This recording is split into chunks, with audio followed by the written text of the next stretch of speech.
할렐루야. 새해가 벌써 시작하여 5일이 되었습니다. 새해 복 많이 받으시길 주님의 이름으로 인사드립니다. 시간의 흐름이 정말 빨리 지나가고 있는 느낌입니다. 2024년에는 혼란한 일들이 참 많았습니다. 우리 믿는 자들은 이런 일들을 단순히 세상의 일 중에 하나로 생각해서는 안 될 것입니다. 역사를 주관하시는 하나님의 마음이 무엇인지를 살펴야겠습니다. 지금은 하나님께서 한국교회가 바로 가기 위해 이 나라를 많이 흔들고 있는 그러한 상황입니다. 앞으로 하나님께서 만족해 하시는 진실한 회개가 없으면 그 흔들림의 강도가 점점점 더 커지게 될 것입니다. 또한 세상이 성경 말씀대로 진행되고 있는 것이죠. 올해도 더 어려운 일들이 많겠지만 주님만 의지하여 모든 분들이 승리하시길 소망합니다. 누가복음 15장 7절에 의인 99명으로 인해 기뻐하는 것보다 죄인 한 사람이 회개하는 것을 더 기뻐하시는 하나님, 많은 쭉정이보다 알곡 한 사람을 귀히 여기시는 하나님이심을 체험하는 2024년이었습니다. 또 우리의 영적 상태를 알려주신 것을 통해 알곡을 모으시고 계신다는 것도 느꼈습니다. 2025년은 우리 믿는 자들이 하나님의 뜻을 알고 회개를 통해 하나님의 인도하심이 있으시길 기도합니다. 모든 것이 하나님의 뜻 안에 있음을 알고 오늘 말씀을 통해 하나님께 더 가까이 가는 여러분과 제가 되시길 소망합니다. 오늘 말씀은 마태복음 6장 24절에서 27절까지입니다. 제가 봉독해 드리겠습니다. 한 사람이 두 주인을 섬기지 못할 것이니 혹 이를 미워하고 저를 사랑하거나 혹 이를 중히 여기고 저를 경히 여김이라. 너희가 하나님과 재물을 겸하여 섬기지 못하느니라. 그러므로 내가 너희에게 이르노니 목숨을 위하여 무엇을 먹을까 무엇을 입을까 염려하지 말라. 목숨이 음식보다 중하지 아니하며 몸이 의복보다 중하지 아니하냐.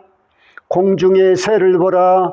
심지도 않고 거두지도 않고 창고에 모아들이지도 아니하되 너희 하늘 아버지께서 기르시나니 너희는 이것들보다 귀하지 아니하냐. 너희 중에 누가 염려함으로 그 키를 한 자라도 더할 수 있겠느냐. 아멘. 오늘 말씀은 예수님께서 야산에 모인 사람들과 제자들에게 어떻게 살아야 하는지를 가르치는 그러한 내용이죠. 그 내용을 요약하면 우리는 삶에서 가장 중요한 것은 하나에만, 중요한 것 하나에만 집중해야지 둘 이상의 것에 집중할 수 없다는 것입니다. 우리가 하나님을 섬기고 세상살이에 필요한 재물도 섬기는 일이 가능할 것 같지만 그것은 욕심이지 불가능하다고 예수님께서 말씀하시는 것입니다. 둘 중에 하나만 선택해야 한다는 것입니다. 욕심을 내세워 하나님과 물질을 둘 다 선택할 수 없다는 것입니다. 그러니까 둘 다에 집중할 수 없다는 것이죠. 때로 우리는 욕심으로 이것도 취하고 저것도 취하려는 그러한 욕심을 부리는 경우가 있죠. 그런 경우는 틀림없이 둘 다 잃거나 이것도 아니고 저것도 아닌 어중간한 상태가 된다는 것이죠. 중간도 아닌 애매한 상태가 되는 것입니다. 그것은 둘 다 잃을 가능성이 있는 것이죠. 욕심은 바로 우상 숭배입니다. 욕심 때문에 이 둘 다를 선택하려고 하는 것이죠. 하나님께서는 하물며 공중의 새들도 기르시는데 새보다 더 귀한 우리를 보살펴 주시니 먹고 사는 문제에 대해 염려하지 말라는 말씀입니다. 눈으로 보이는 세상은 육신의 정욕과 안목의 정욕과 이생의 자랑으로 가득합니다. 그것을 누리려고 하면 하나님을 잃게 되는 것이죠. 그래서 일부 믿는 자들이 세상의 재물도 선택하고 하나님도 선택하며 교회에 다니지만 겉으로 경건의 무늬만 있고 실제로는 경건이 없는 믿음 생활을 하고 있는 것이죠.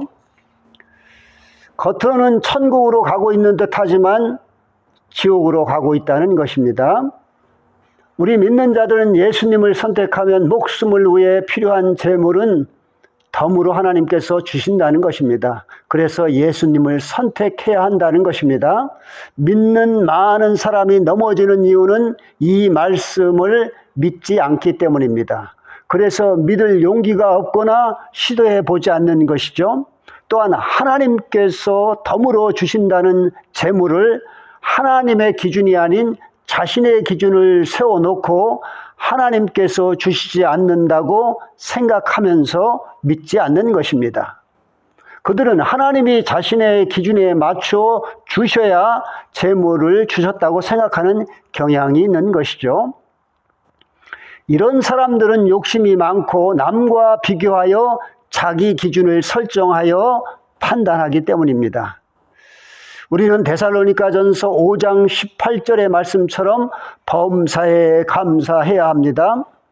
세상살이에는 재물이 필요하죠. 그러나 하나님을 최우선으로 하고 재물은 수단으로 여겨야 그렇게 살아야지 풍족하게 살려고 욕심을 부리면 믿음 생활을 제대로 할 수 없습니다. 믿음 생활은 주님과의 교제를 통한 영적 교제인데 어떻게 재물에 대한 욕심을 가지면서 영적 생활을 잘 할 수 있겠습니까? 우리의 삶의 중심이 하나님이 되고 재물은 수단이 되어야 합니다. 그런데 자꾸 눈에 보이는 물질 세상에서 먹고 마시고 입는 것을 풍요롭게 누리려는 욕심 때문에 재물을 섬기게 되는 것이죠. 그렇게 되니까 믿음 생활이 뒤로 밀리고 세상이 우선순위가 되는 것입니다. 그러면 자연스럽게 하나님과 멀어지는 형식적인 믿음 생활을 하게 되는 것이죠. 그래서 하나님을 보지 않고 세상을 보면서 믿는 자로서 마음이 불편하니까 가끔 하나님을 힐끔힐끔 쳐다보는 것입니다. 영적 생활은 쉽게 이루어지지 않습니다. 우리는 육신을 가지고 있기에 온 힘을 다하여 하나님께 집중해도 때로는 마귀에게 넘어집니다. 그래서 재물과 하나님을 둘 다 섬길 수 없다는 것입니다. 하나님을 온전히 의지해야 세상을 이길 수 있습니다. 영이신 하나님께서는 우리 마음의 중심을 다 알고 계시죠. 알먹고 꽁도 먹을 수 있다는 것은 개념이고 욕심입니다. 또한 착각입니다. 세상의 일은 가능할 수 있겠지만 하나님을 섬기는 일과 재물을 섬기는 일은 양립할 수 없는 것이죠. 인간 중심의 삶을 살면서 하나님께 집중하기가 어려운 것이죠. 둘 다 하려니까 겉보기만 믿는 사람처럼 보이는 것입니다. 천국이 좁은 문이라고 하는 이유가 여기에 해당되는 것입니다. 어떤 이들은 세상적으로 더 풍요롭게 살려고 믿음을 이용합니다. 그런 자들은 바리새인과 사두개인들과 서기관들과 같은 삶을 닮아가는 자들입니다. 빨리 회개하고 하나님께로 돌아와야 합니다. 귀한 것은 쉽게 얻을 수 없죠.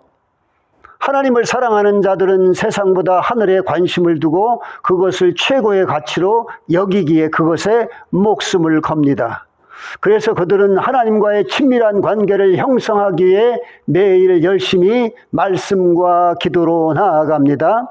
하나님을 사랑하는 자들은 욕심을 내지 않고 재물은 하나님께서 주시는 대로 감사함으로 받는 것이죠. 재물을 구할 때도 합당한 것인지 하나님께 여쭤봅니다. 그러나 재물을 사랑하는 자는 세상에서 잘 먹고 잘 마시고 잘 입으려는 것에 온 힘을 집중합니다. 그것을 위해 재물을 모으고 악착같이 노력합니다. 우리는 세상에 나올 때 가진 것 없이 나왔기에 갈 때도 가진 것 없이 이 세상을 떠나게 됩니다. 먹고 마시고 입는 것에 집중하게 되면 하나님과의 관계가 뒷전으로 밀리게 되고 마귀와 짝할 수밖에 없는 것이죠. 마귀의 밥이 쉽게 되는 것입니다. 우리는 항상 세상의 유혹에 시달립니다. 그래서 주님을 의지하며 이런 유혹을 이겨내야 한다는 것입니다. 마귀에게 지면 마귀의 절개가 되는 것입니다. 특히 지금은 마귀가 득세하기 때문에 정신을 차리고 주님과 손잡지 않으면 마귀의 밥이 되는 것이죠. 인간은 나약하게 이 세상에 살면서 재물의 유혹을 받고 흔들리게 되어 있습니다. 믿음은 복음을 믿고 의지함으로써 하나님께서 우리를 지켜주신다고 믿는 것입니다. 내 힘이 아닌 주님을 온전히 의지하고 신뢰하는 것입니다. 이 세상에는 마귀와 하나님밖에 없습니다. 다른 신은 모두 가짜이죠. 다른 신들은 개념으로 있는 것이지 살아서 역사하지 못하는 가짜 신입니다. 신이 아니라 단지 마귀의 힘이 작동하는 것뿐입니다. 사람들은 그것을 모르고 다른 신이 작동하고 있다고 믿는 것입니다. 우리가 하나님을 부르고 찾으면 마귀의 역사를 하나님께서 막아주시지만 하나님을 찾지 않으면 마귀가 역사하도록 그렇게 버려두는 것이죠. 우리의 힘으로는 마귀의 힘을 이겨낼 수 없습니다. 하나님은 전지전능하신 분이기에 우주 만물을 창조하시고 우리 인간을 만드신 우리의 친아버지 되십니다. 하나님이 우리의 친아버지이기에 우리의 도움을 외면하지 않으시는 것이죠. 26절은 하나님께서 창조하신 공중의 새들도 심고 거두지 않아도 다 먹여주시는데 자녀인 우리를 그냥 놔두지 않으신다는 말씀입니다. 목숨과 몸을 위해 무엇을 먹고 마시고 입으려고 걱정하는 것은 자신이 하나님을 믿지 않는 이방인이라고 스스로 인정하는 것입니다. 모든 것을 주관하시는 분은 하나님이시기에 우리는 하나님을 믿고 구하면 되는 것입니다. 그래서 마태복음 6장 32절과 33절에 그런 것들을 구하는 자들은 하나님을 믿지 않는 자들의 행동이라고 말씀하고 있는 것입니다. 우리가 구할 것은 먼저 하나님의 나라와 그 의입니다. 그러면 우리에게 필요한 재물들을 하나님께서 알아서 공급해 주신다고 약속하시는 말씀입니다. 우리는 이것을 반드시 믿어야 합니다. 그리고 실제로 한번 실천해 보시기를 적극적으로 권합니다.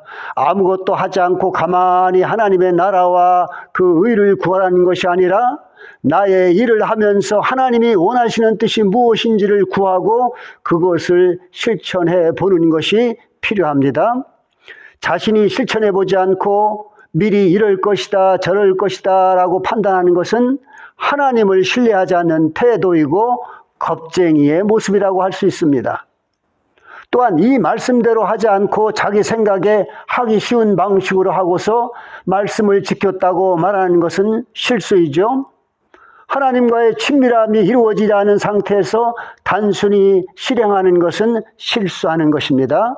먼저 하나님과 친밀한 관계를 형성하기 위해 열심히 하나님께 달려가야 합니다. 하루아침에 이루어지지 않습니다. 또 연단이 있을 수 있고 마귀가 방해할 수도 있습니다. 이런 과정을 생각하지 않고 그냥 개념적으로 하나님의 나라를 구하면 되지라고 하면 안 될 것입니다. 하나님의 나라와 의는 하나님과 친밀한 관계의 형성을 말하는 것입니다. 단순한 말이 아니라는 것입니다. 이 점을 우리가 깊이 생각하고 하나님께 여쭤봐야 합니다. 하나님과 친밀한 관계와 그 의를 구하는 것, 다시 말씀드리면 하나님과 친밀해지면 하나님께서 우리가 사는 문제를 책임져 주신다는 것입니다. 우리는 이것을 위해 우리의 모든 것을 매진해야 합니다. 염려와 걱정은 하나님을 신뢰하지 못하게 마귀가 방해하는 것입니다. 여기에 속거나 넘어지면 안 될 것입니다. 이것을 극복해야 믿음의 안정 단계에 진입하게 됩니다. 이 단계에서는 내 생각보다 성령님의 인도하심으로 세상을 살아가게 됩니다. 늘 성령님과의 친밀한 관계 속에서 살아가게 된다는 것이죠. 이 믿음의 안정 단계에서는 세상의 염려와 걱정보다 어떻게 하면 하나님의 뜻대로 사는 것일까에 집중하게 됩니다. 세상보다 하늘에 관심이 집중되어 하나님을 바라보며 살아가는 것이죠. 우리가 염려해야 할 것은 세상의 것들이 아닙니다. 그러나 영적인 염려는 복되기이기 때문에 필요하다는 것입니다. 고린도전서 7장 9절에서 10절까지 보면 죄에 대한 근심은 회개하게 함으로 기뻐할 일이라고 말씀하고 있습니다. 잘못에 대한 염려는 회개를 유발하기 때문에 복된 염려라는 것이죠. 로마서 7장 24절과 25절은 사도 바울은 죄로 인한 자기의 비참함을 염려하며 하나님께 예수님을 통해 죽어야 할 몸을 구원해 주심에 감사한다고 고백했습니다. 죄로 인한 비참함을 염려하는 것은 구원자이신 하나님께 감사하게 된다는 것이죠. 시편 119편 58절은 기자 자신이 하나님께 은혜를 받지 못할 것을 염려하여 전심으로 하나님께 간구했다고 고백했습니다. 은혜를 받지 못할 수도 있다는 염려는 전심으로 간구하게 하는 것이기 때문에 복된 염려라는 것입니다. 또 고린도후서 11장 28절에서 29절에 보면 사도 바울은 교회에서 누군가 약해지면 자신도 약해지는 기분이고 누군가 죄를 지면 자신의 마음도 아팠다고 얘기를 하면서 교회의 성도들을 염려하고 있는 말씀입니다. 마태복음 5장 25절에도 예수님께서는 잘못으로 고소당하는 일이 있으면 염려하고 얼른 그 일을 타협하라고 말씀하셨습니다. 우리도 죄가 있으면 빨리 주님께 회개하여 화목한 관계로 회복되어야 심판날에 심판받지 않는다는 것입니다. 믿음의 성장을 위해 자신의 죄에 대해 염려하여 회개하는 것과 은혜를 받기 위해 염려로 간구하는 것과 교회의 성도들에 대한 어려움에 대해서 염려하는 것은 성도들에 대한 사랑이기 때문에 복된 염려라고 할 수 있죠. 디모데전서 3장 7절에 교회에서 선한 직분을 갖기 위해 비방과 마귀의 올매에 빠질까 염려하라고 했습니다. 히브리서 2장 1절에는 들은 말씀에서 벗어나지 않도록 마음에 간직해야 한다고 했습니다. 즉 말씀에서 벗어나지 않도록 염려하라는 것입니다. 히브리서 3장 12절에는 믿지 않는 악한 마음을 품어 하나님을 떠나가지 않도록 염려하라고 말하고 있습니다. 따라서 육체적 정욕을 위한 세상의 염려는 무익한 것이고 영적 성장을 위한 염려는 유익한 것입니다. 27절의 말씀처럼 세상의 염려는 우리의 삶을 조금이라도 좋게 할 수 없습니다. 염려는 염려를 생산하여 마귀에게 끌려가게 합니다. 그래서 그 염려로 각종 질병을 유발하게 됩니다. 잠언 17장 22절에 마음의 즐거움은 양약이지만 마음의 근심은 뼈를 마르게 한다라고 했습니다. 염려와 근심으로 스트레스가 유발되고 피해망상증이라든지 공포신경증이라든지 우울증, 심신무력증이 유발된다는 것입니다. 어떤 이들은 근심과 염려를 없애려고 알코올이나 약물에 의존하다가 더 큰 질병을 얻는 경우가 있습니다. 요즘 국가와 개인의 걱정과 근심이 심화되고 있습니다. 걱정은 국가나 개인이 문제를 해결할 수 없을 때와 욕심이 능력을 초과할 때 발생하는 불안한 심리 현상입니다. 물론 능력과 욕심과 관계없이 환경이나 타인의 잘못으로 발생하기도 하죠. 특히 걱정은 개인이 처한 상황에 따라 다양하게 나타납니다.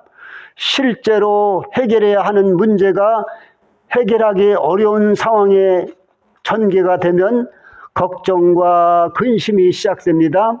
우리 인생은 마귀의 공격으로 늘 근심거리와 걱정거리가 도사리고 있죠. 그것을 피할 수 없습니다. 그렇다고 가만히 근심과 염려만 하고 있어도 안 될 것입니다. 사실 여러분이나 저가 가만히 염려하지 말아야지 한다고 그렇게 생각한다고 해서 염려가 없어지는 것은 아니죠. 이스라엘 민족은 먹는 것에 대한 염려로 불평하다가 40년간 광야 생활을 했습니다.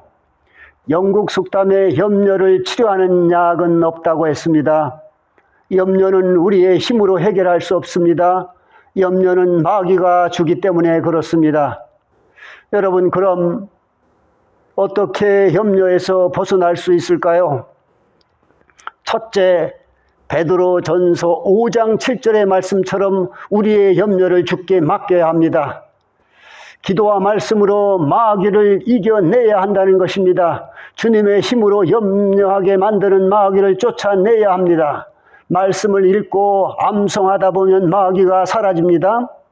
이사야 41장 10절에 보면 두려워하지 말라, 내가 너와 함께하리라. 놀라지 말라, 나는 내 하나님이 됨이라. 내가 너를 굳세게 하리라. 참으로 너를 도와주리라. 참으로 나의 의로운 오른손으로 너를 붙들리라. 라는 말씀을 계속 읽으며 주님께 의지하는 것입니다. 또 찬송 가사에 마음을 실어서 부르는 것도 도움이 되겠죠. 주님의 힘을 의지하다 보면 마귀가 접근하지 못하고 어느 순간에 염려가 사라집니다. 주님을 의지함이 없이 내 힘으로 하라는 것은 마귀에 속고 있는 것입니다. 둘째, 마귀가 가장 두려워하는 것이 예수님의 이름과 보혈이니까 예수님 염려하지 않도록 도와주세요라고 하면서 염려하지 않는 마음이 될 때까지 계속해서 예수님, 예수님 하고 부르는 것입니다. 또 예수의 이름으로 명하노니 염려는 내게서 떠나갈지어다 라고 여러 번 축사하는 것입니다. 또한 예수님의 보혈로 명하노니 내게서 염려는 떠나갈지어다 라고 축사해도 좋을 것입니다. 각자의 상황에 맞게 선택하셔서 여러분들이 마귀를 물리치면 될 것입니다. 세 번째, 시선 돌리기입니다. 염려되는 문제에 집중하지 말고 다른 곳에 집중하는 것입니다. 자신이 좋아하는 운동을 한다든지 찬송하면 염려가 사라집니다. 또한 교회에서 맡은 일이 있다면 그 직분에 충성하고 봉사하는 것도 좋을 것입니다. 특히 나이 든 성도들이 시간적으로 여유가 있다고 가만히 있으면 마귀가 그 틈을 노려 자꾸 부정적인 생각을 넣어줍니다. 그 마귀에 걸려들면 쓸데없는 일까지 염려하고 지나치게 간섭하게 됩니다. 그럴 때 하나님을 사랑하고 이웃을 사랑하는 일에 집중하면 마귀가 사라질 것입니다. 넷째, 소망을 갖는 것입니다. 우리에게는 전지전능하신 하나님이 계심을 믿고 소망을 갖고 살아야 한다는 것입니다. 염려는 할 수 없다는 생각 때문에 생기는 것이죠. 예수님께서는 주 안에서 불가능한 것이 없다고 말씀하셨습니다. 이 말씀을 믿고 주님만 바라보며 어려운 상황을 이겨내야 합니다. 분명히 주님께서 함께 하실 것입니다. 2025년에는 우리 주위의 상황이 어떻게 변한다고 해도 오직 예수님만을 의지하여 승리하는 여러분과 제가 되시길 축원합니다. 아멘. 혼란과 어려움에 빠진 우리나라와 민족을 위해 회개 기도와 가족을 위한 중보 기도를 계속해 주십시오. 감사합니다. 샬롬.